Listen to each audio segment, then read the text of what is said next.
আপনি যতই ভালো সংস্কার করুন, আপনার মানসিকতার পরিবর্তন না হলে পরে কোনো কিছুই সম্ভব নয়। রিলিজিয়াসলি সেই চেতনার পরিবর্তন করতে হবে, যে চেতনাটা হচ্ছে যে আমি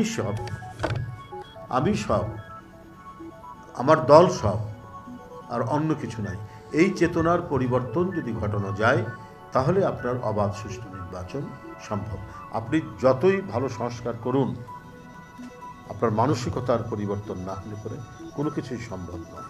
বিশেষ করে যারা জুলাই বিপ্লব, আগস্ট বিপ্লব এবং দীর্ঘ 15-16 বছর গণতন্ত্রের জন্য যারা লড়াই করেছেন, সেই সমস্ত দলগুলো যারা অংশগ্রহণ করেছিলেন এই আন্দোলনে, যারা জেল, জুলুম, গুম, ক্রস ফায়ারের শিকার হয়েছেন, তাদেরকে কমপক্ষে একটা উপলব্ধির জায়গায় আসতে হবে যে না, সরকার যেই গঠন করুক, সে সরকার পরিচালনার সময় তাদের অধীনে যে নির্বাচনগুলো হবে, স্থানীয় সরকার নির্বাচন, সেই নির্বাচনগুলো যাতে অবাধ সুষ্ঠু নির্বাচন হয়, সেই ধরনের একটা গ্যারান্টি যেমন আইনের মধ্যে থাকবে, যে সেই সময় দেখা যেতে পারে যে ওই নির্বাচন সংক্রান্ত কোনো বিষয়ে অ্যাবসলিউট ক্ষমতা নির্বাচন কমিশনকে দেওয়া যেতে পারে, যে ওখানে কোনো ধরনের হস্তক্ষেপ, যদিও এখনও আইন আছে যে সে মানে নির্বাচনের ক্ষেত্রে নির্বাচন কমিশন তো সেই সর্বসর্বা, কিন্তু রাজনৈতিক সরকার গঠিত হওয়ার পরে নির্বাচন কমিশন কেন জানি স্বয়ংক্রিয়ভাবেই কিছুটা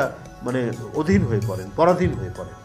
তাদের যে আপনার আইন বলে, সংবিধান বলে, তাদের যে নিজস্ব স্বাধীনতা, সেই নিজস্ব স্বাধীনতা তারা মানে প্রয়োগ করতে চান না বা পারেন না, নিজেই কেন জানি দুর্বল হয়ে পড়ে।